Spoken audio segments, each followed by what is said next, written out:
Hi, I'm Gogo, and I'm really excited to share some invaluable information with you that I don't think is available anywhere else on the planet. I get questions from people online asking about how changing their gearing will affect their ride out in the wheelbase, and I don't have those facts to give a concrete answer. So about a month ago, I set out on a 2-hour project to make some measurements so I could answer somebody. A month ago, 2 hours. What happened? I don't know what happened. It's been, I don't know how many days I've spent on this project. It's a lot. I took this swing arm length measuring tool. I took my ride height tool, which if you own a Superlink, you gotta have a ride height tool. Only problem is I didn't make it yet. I'm trying. I'm almost there. But as soon as I get it, it'll be cheap, and the two of them together, you'll see why. It's amazing. But I want to help. I've been racing these things for like a decade and a half, and I love them. And I find that I kind of love the people that also love them. So I have all this information and all this experience and time and experimenting, and I want to share it. So I'm going to share it right now. Okay, single-sided swing arms are really cool looking, but in truth, they're a pain in the ass. Especially like in racing, they create some wild challenges because dual-sided swing arms, like MotoGP, like all of them, you know, they just have an axle, and if you want to change the length of your wheelbase, if you want to change gearing, whatever you want to do, just loosen the axle, slide it back, tighten the axle, and off you go. Nothing else really changes that much. But if you have a single-sided swing arm, like a Ducati, many of the Ducatis I've raced in the past, or like the 1290 Superduked R, trust me, I love it, but it's a little challenging. And we're all about challenges, right? So here we go. This is why this is a challenge. Your axle is mounted inside of a circular hub like that. You can't really see it so well, but that axle is not in the center of that swing arm. It's inside this hub that's like there. So when you want to adjust your chain, like a dual-sided swing arm would have a long slot like this with an axle right there. You want to change you tighten the chain, you want to move this thing back, you just loosen it and put it there. No big thing. Maybe it changed 2 millimeters in height because the swing arm's on an angle, you know, so maybe 1 millimeter it changed. With our Superdukes, with Ducatis, single-sided swing arms, 916, 955, 996, 998, all these bikes, the axle is here. So when you want to bring the axle back, you have to rotate this, or when you want to go forward, you rotate forward. You loosen up this little bolt right here, you use this tool and you twist it back or you twist it forward. And the axle goes from here to from there, around a circle. Wonderful. The problem is, as it travels down this circle, the motorcycle gets higher. As it travels up this circle to like there, the motorcycle gets lower. I know it's counterintuitive and hard to understand, but the fact is, when we adjust our chain, when we change sprockets, when we move our axle, we also change the height. And changing the ride height, front or rear, but especially rear, changes your motorcycle a lot. It changes your motorcycle a lot. So you might just want to change 2 teeth in the rear sprocket. So, okay, bigger, so you're gonna have to move the axle forward. You rotate it over here, and now you put it on, you tighten it, go ride. All you did was change 2 sprockets, right? So what's the big deal? Well, the big deal is your axle went from here to there, potentially. Now your swing arm is shorter. Now you're gonna wheelie easier. Your spring is gonna feel different, believe it or not, because as the axle moves forward and gets shorter, when you hit a bump, there's less leverage. Like this arm is shorter, so it's got less leverage to compress your spring. So the same spring, when you had your axle back here, like that, the spring was dialed, when you move it up there just to change your sprockets, all of a sudden this spring is going to be stiffer. From the shortest this swing arm gets with the axle to the longest this swing arm gets, it actually is effectively 1 spring rate different. So you would have to, if you went from short to long, you would have to get another spring. If you had a 100, you'd have to get a 105 in order for it to feel the same. So that's just one example. There's many examples of how things change when you rotate this eccentric. The distance that you can move horizontally, right, from all the way forward to all the way back on our Superdukes is 24 millimeters. 24 millimeters. This is all part of this data that I have that's like, what the hell? So 24 millimeters. The height that it changes is 9 millimeters. So that's crazy. So the reason that I'm after this information and excited to share it with you is because I'm selling links which affect ride height, because I discovered through racing that changing the rear ride height makes the bike so much better, like so much easier to turn and quicker handling and creates more anti-squat, all these things, a big long story. But I discovered that this is a great improvement. But it's a pretty arbitrary, like, who knows exactly where you are versus exactly where you were.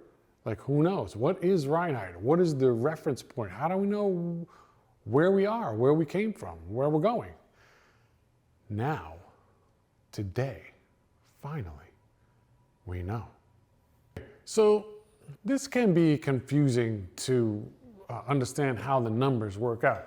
If you look behind me, there's a chart. There's every measurement. If you want to know,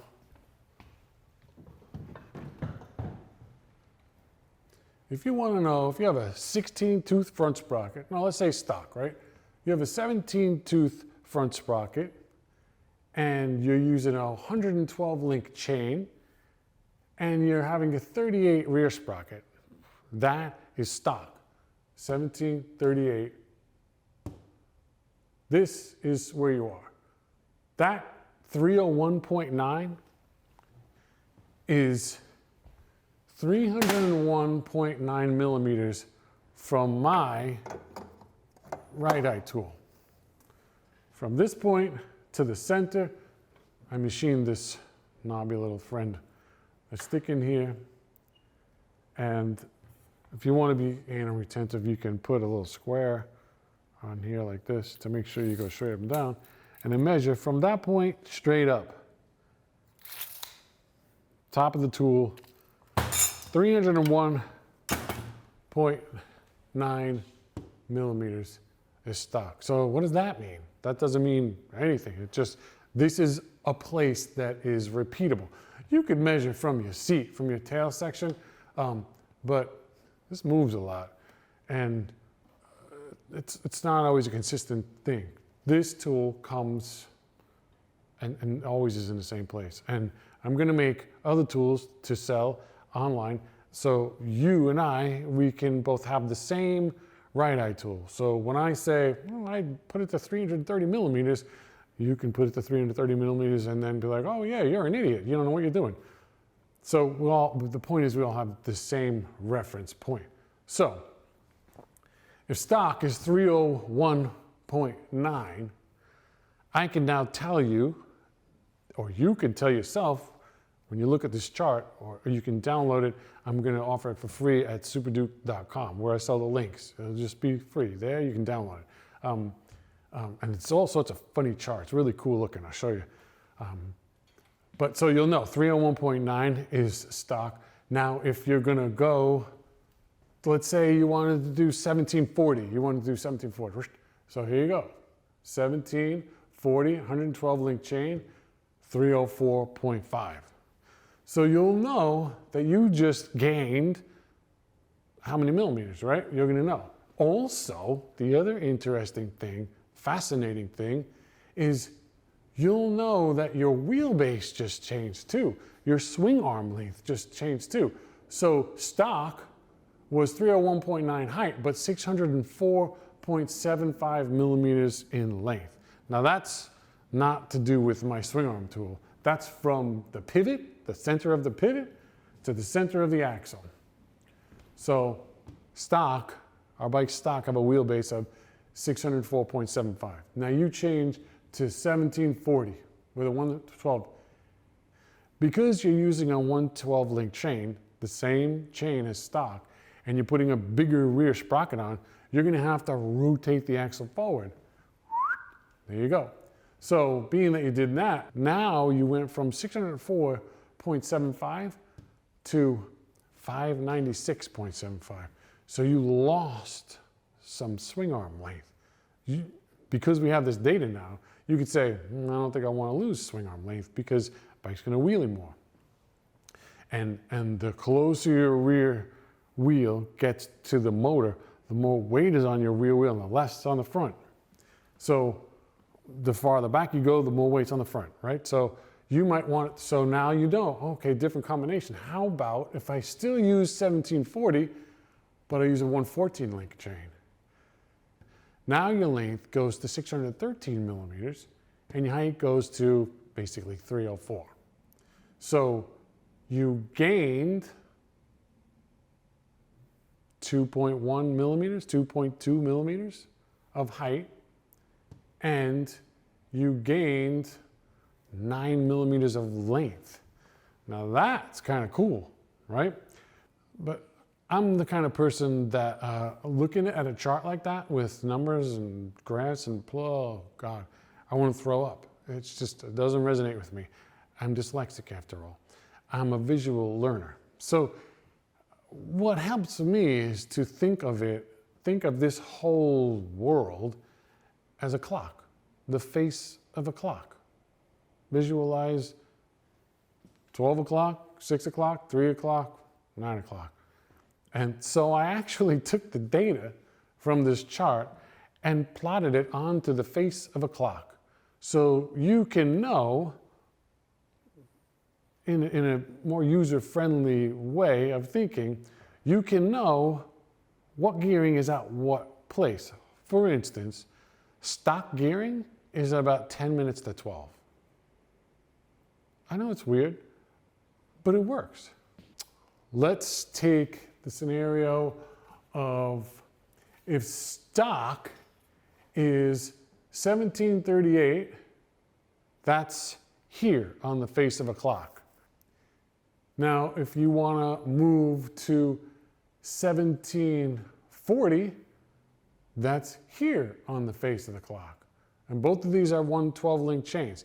And maybe you don't want to be there on the face of the clock. Maybe you think that that's too short. Maybe I think it's too short. So how about trying a 114 link chain? So you look at that chart. Now you're getting farther down the face of the clock.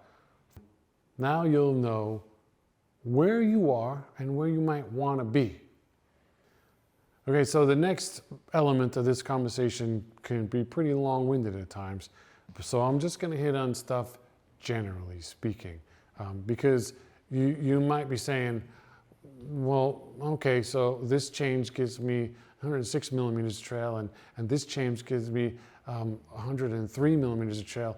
Oh, what the hell is trail? Like, well, what difference is that going to make? What do I care about that? I'm not racing a motorcycle.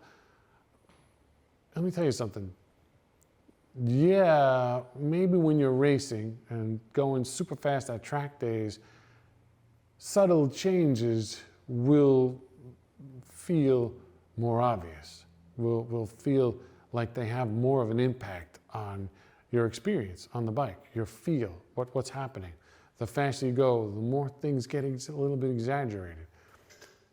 But that's not to say that riding on the street, you're not going to feel the difference between, let's see, I think the bike stock has 107 millimeters trail, which now we know because it's double confirmed through all the measurements that I just did.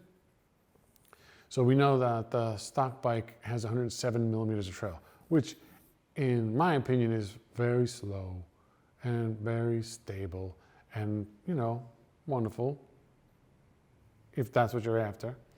But if you want a bike to be a little quicker to turn, you got to do something about 107 millimeters of trail. And that's what these links will do. You know, you have a plus 10 link, a plus 20 link, which will raise the rear of the bike and therefore affect the angle of the forks, right? I think the plus 10 brings you from 107 millimeters of trail, you know, lifts the rear, brings you from 107 to, I don't know, I think it's 104 or 5, or it's on the site. So you may feel like, well, I'm not racing the bike. I'm not doing track days. What do I need? What do I care about the rake and trail and swing arm angles and all this crap for? Well, it really does make a difference. Even riding at street pace, going through some twisties up in the hills and trees, and you're going through, it really does affect how the bike feels. I have some feedback that I could link you to, or even just read it in the comments for yourself, of people that have bought the links that sell the plus 10, the plus 20, the Super Link, which has its own triangles and a different control arm. But people give feedback and they're like, oh, I can't believe my bike. And they're not racing, they're just riding on the street. So these things may be more impactful, or you may be more sensitive to them when you're going full bore on a racetrack. But when you dial it back and you get on the road, you're going to feel them too. There's a difference. So that's why I'm doing this work. That's why I spent the last month doing this research and measuring and doing all these calculations. So you'll know where you are. I want to change in this direction. I want to change in that direction. Okay, so I think it might be helpful to just talk about, generally speaking, what is the difference? What are you going to feel on the street, on a track day, on a racetrack? What are you going to feel? What's the difference between just this clock phenomenon that we're talking about? All right, so I did a little bit of homework and I found that there's a combination of gearing, the one that gets the longest and the lowest on the clock's face, and the one that gets like the highest and the shortest that way on the clock's face. And I could tell you that just it's 1645 or 1643 and versus 1639, right? So 1643 all the way this way, 1639 all the way that way. The difference is, now all you did was change your sprockets, remember. The difference is one of them, the 1643 with the axle all the way forward, has 107 millimeters of trail, basically stock trail. The 1639 that comes all the way back has 104.5 trail. So you just changed more than 2 millimeters of trail, which you might feel like 2 millimeters is not that big of a deal. Trust me, trail is all about balance. It's all about, like, there's a point where the bike goes from neutral, meaning it's not really lazy and it's not really quick. It's kind of like neutrally balanced. Let's say that's a threshold. When you're a little bit to the slow end of that, you can feel it. When you're a little bit to the quick, short end of that, you can feel that too. Like there's big differences, and there is a point in the middle.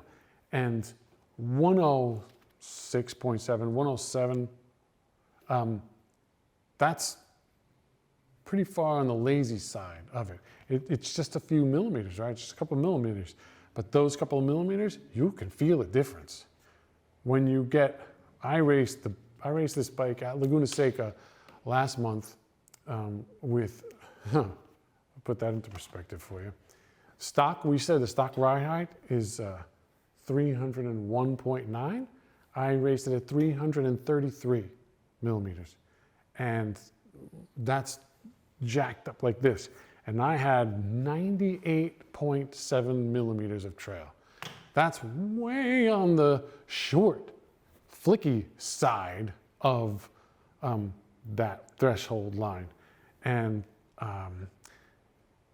I didn't love the way the bike felt through super high speed, sweeping, leaned on your side, driving turns. I felt a little bit like, I'm a little bit on the short end. My confidence was a little bit down. I never got head shakes. I never had any issues like that. I never lost the front, never. But my confidence, like I could feel it. I was a little bit timid. Whereas I've also raced this bike on the slow end of going past that threshold, go to the slow end. And I'm like, you motherfucker, goddamn turn. I want to beat the bike with a bat. Please turn, would you? And it just won't go. I watched that, what is it, Michael Rudder did the YouTube video of riding the Superduked on the Isle of Man, and I sat down in the chair and I watched him take off, and he's going, and I could feel almost like I was on the bike. It was cool. It's a cool video. And it was amazing because at one point he's leaned right and he flicks the bike left, and instantly I had this gut feeling like, oh no, like that's where the bike sagged in the back. Like that, when you go, you're going this way and you go and you turn right and the bike lands, and when it lands, it collapses in the back, and like, oh God, he's not gonna be able to fit. And you can hear him on the throttle, like a little bit, idle a little bit, and then get back into it. You can hear him modulating. And I know why he's modulating. And you probably know why he's modulating too, because we all kind of fight that lazy way that the bike comes stock, which is the whole reason that I made all these things, right? So we can get closer to that neutral point where the bike doesn't fight you to go straight. The more trail you have, the more the bike wants to go straight, right? The less trail you have, the more the bike's like, oh, okay, you wanna go that way? Let's go that way. You wanna go that way? Let's go that way. Like, it just goes. So, just with that gearing change, just that gearing change, just considering the trail difference, 2 millimeters, you can see, I just adjusted the chain. That's all I did was change sprockets and move the axle. And you changed how the bike steers. Like, wait a minute, all I really cared about was gearing. All I cared about was how quickly it accelerates. And now all of a sudden, holy cow, the bike feels different. Now, 2 millimeters isn't night and day, but you're gonna feel it. You're definitely gonna feel it. When you take this plus 10 millimeter link and bolt it on your bike and just go ride, don't change anything else. Go ride the bike, I guarantee you're gonna feel it. You're gonna be excited. You're gonna say, oh my God, I have a new bike. That's what this is all about. I learned these things on the track, and I wanted to share them because it's a great, exciting thing. And so here you go. But that's just one of the differences, right? Another difference you get when you raise the ride height is you increase the angle of the swing arm. The benefit of that, or one of the benefits of more swing arm angle, is something that's called anti-squat. Now, personally, I hate the name anti-squat because it's confusing. I don't understand what the hell does what does that mean? What does it do? I don't get it. It's I think it would be better if it was called like lift or driving lift or something like that, because it's actually energy, which I can prove to you if I show you my onboard data. This is a potentiometer right here that bolts to the body of the shock. So we're at this bracket and there's another bracket at the bottom. And every time this shock moves, everywhere on the track, everywhere, this potentiometer follows, and the computer under the seat records it and applies it to the GPS data, and I can look on the computer, and that turn, what was the shock doing? How did it move? Where did it go? And it's like MotoGP, but much more affordable system. I always wanted to do it before, I couldn't afford it. Now it's more affordable. So anyway, I can prove to you what happens to my shock when I go into a 90-degree turn. 90-degree, braking, turn, lean it, on the gas, drive out. I always assumed, because it's logic, right? That acceleration, all the load transfer, that it feels like all the weight's going back, it just crushes the back of the bike. It just squats down and you drive out and you just, like this. That does happen depending on your setup, but you know what else can happen? If you have a good amount of swing arm angle, a better amount of swing arm angle, and this anti-squat thing happens, let's call it like driving lift or something, as you accelerate, the swing arm actually extends. The rear of the bike actually lifts, right? It works against that squat that's pushing you back. I'll show you, it was described to me by a rocket scientist the other day. Anti-squat has this effect of helping you drive forward without squatting, without wheeling. You can take all that energy and go forward. So if you have your front wheels here, your rear wheels here, and your big ass body is up here. So maybe your center of gravity, considering the motor and everything, maybe the center of gravity is here, right? Well, it's above the axles. It's higher up. So when you start to drive, you're going this way, all the force is this way, it's way lower than your center of gravity, right? So what's going to happen? You accelerate this way, this is going that way. And that's where a wheelie comes from. This is going that way, this is going that way. You go like this. And that's where, you can say your swing arm is here, and your seat is there.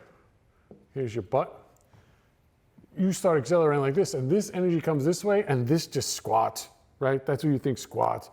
But when you have a good swing arm angle, make it a little steeper, as you drive forward, this triangle pushes apart and actually lifts the bike, lifts the back of the bike. And that helps you to not wheelie, which helps you to drive forward. If you pay attention to MotoGP, you'll know that this year and last year, they were doing the ride height adjustments like actively as the bike's coming out of a turn. You'll see the Ducati started at first where they lower the bike. Well, what they're trying to do is lower the center of gravity. Get that, if they could get the center of gravity right here and put the rider inside, a little bubble inside here, they would do it. They can't, but it definitely helped to get the rider and the weight and the motor and everything lower. So that's why they do it, because now they don't have to battle this wheeling thing. They can just drive forward. They can drive forward more than they could before. So the bikes are faster. And you can too. I mean, we're not putting our weight, it helps if you tuck down, right? That helps big time. But what we're doing instead is making that swing arm lift and push up and keep you from collapsing it. So the anti-squat, the trail, also raising the ride height like that and makes the bike easier to flick side to side.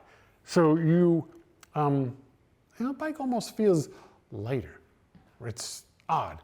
You're not changing the weight of the bike, but it feels lighter while you're riding it. It doesn't take as much energy to get it to turn. Because think about it, when you're on a motorcycle, right? You're on a motorcycle, or let's say your friend was parked in the driveway like this on the bike and you wanted to push him over. Just push him over, right? First thing you would do is put your foot back to get leverage and you'd push him like this, 400 pounds.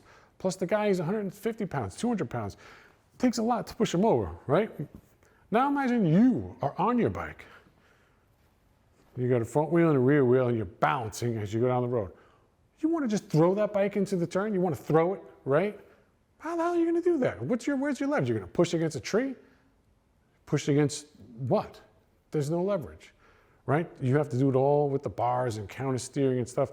But the idea is, it's a challenge to get a bike lean on its side and changing direction and turning. It's hard, a lot of physics going on.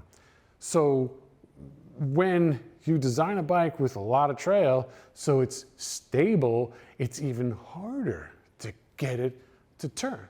So make these changes and bike feels lighter. Bike feels more nimble. It's amazing.